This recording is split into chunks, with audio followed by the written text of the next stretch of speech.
আমি আল্লাহ আজকে তোমার সামনে কথা দিচ্ছি, তুমি যত তোমার উম্মাতদেরকে ভালোবাসো তার থেকে 70 গুণ আমি আল্লাহ তোমার উম্মাতদের ভালোবাসি।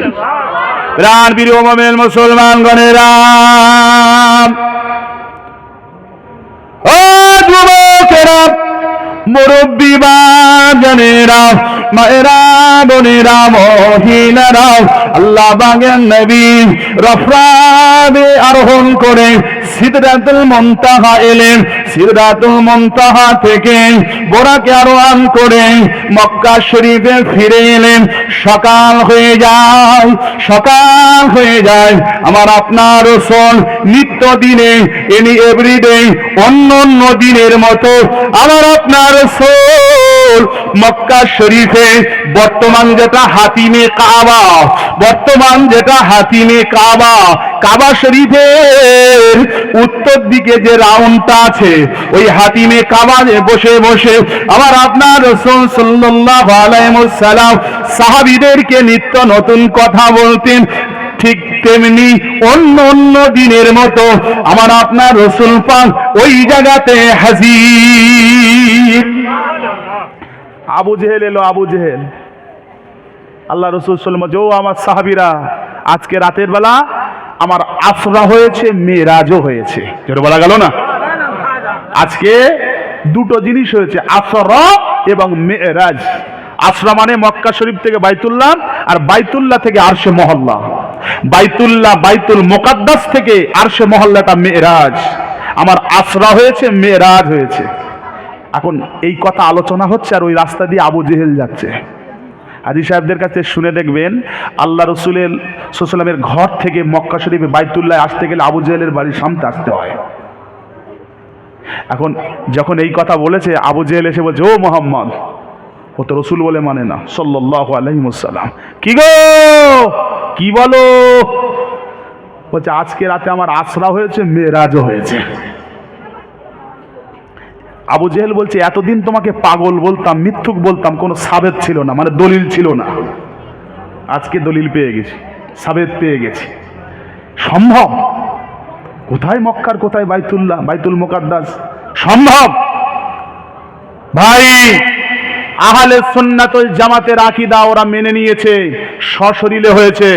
কিন্তু একটা জামাত আছে, তারাও নামাজ পড়ে, রোজা করে, হজ করে, যাকাত দেয়, কিন্তু ওরা কি বলে, এটা সম্ভব নয়।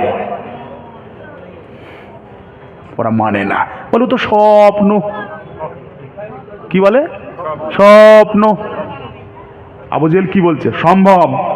আবু জেহেল বলছে সম্ভব, আর যারা বলছে স্বপ্ন ওরাও বলছে সম্ভব। বলছে কেন? বলে তুমি একটা ঢিল ছুঁড়ে দাও উপরে, ও ঢিল নিচে চলে আসবে, কারণ মাধ্যাকর্ষণ শক্তি আছে। রসুল পাক সাল্লাল্লাহু আলাইহি ওয়াসাল্লাম একটা জিসম, একটা বডি, একটা মানুষের শরীর, এ কোনোদিন উপরে যেতে পারে? যুক্তি, যুক্তিতে ইসলাম চলে? যুক্তিতে ইসলাম চলে? বাবেজিরা, ভাইরা, শুনে রাখেন একটা কথা আমি আপনাদের বলে যাই, আকীদা বিশুদ্ধ হলে অল্প ইবাদতেই জান্নাত। জোরে বলুন। আকীদায় যদি গন্ডগোল হয়ে যায়, পাহাড় সম পরিমাণ ইবাদত বন্দেগী করেও জাহান্নাম। কথা সত্য না মিথ্যা? শোনেননি? একদল লোক নামাজ পড়েও জাহান্নামায় যাবে। কারা? রোজা রেখে জাহান্নামায় যাবে। কারা? এই আকীদা যাদের বিশুদ্ধ হবে না, 72 দল 73 ফিরকা। শোনেননি? ও পৃষ্ঠা আজকে আমি খুলছি না, শুনে রাখেন। আল্লাহ রসুল বলেছেন আহলে সুন্নাত ওয়াল জামাত, এই দলটাই হলো জান্নাতি দল। জোরে বলুন। আবু জেহেল বলছে এতদিন তোমাকে পাগল বলতাম, মিথ্যুক বলতাম, সাবেত খুঁজে পাইনি, আজকে পেয়ে গেছি। আবু জেহেল উঠে পড়ে লেগেছে। সেই তো এই কথাটা কাকে বলি, কার বলি, কার কাছে গিয়ে বলি?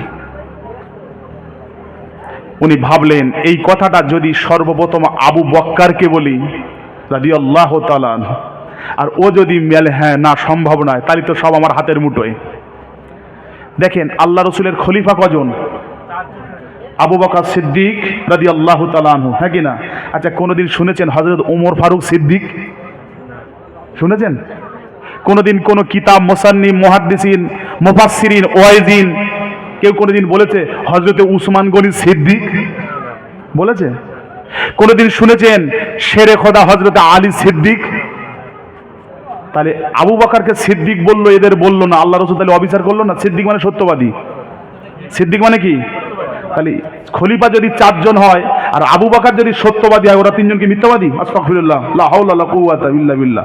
আল্লাহ রসুল এনাকে সিদ্দিক বললো আর ওনাদেরকে সিদ্দিক বললো না, তাহলে আল্লাহ রসুল এক চোখে বিচার করলো না? না, সিদ্দিক আল্লাহ পাক দেয়নি, সিদ্দিক আল্লাহ রসুল দিয়েছিলেন। জোরে বলুন। এই দেখেন, আল্লাহ রসুল সাল্লাল্লাহু আলাইহি ওয়াসাল্লামের মেয়ে কটা? 4টে। জয়নাব, রুকাইয়া, উম্মে কুলসুম আর মা ফাতেমা। দেখেছেন? কই জয়নাবের বেলায় মা জয়নাব তো বললেন না?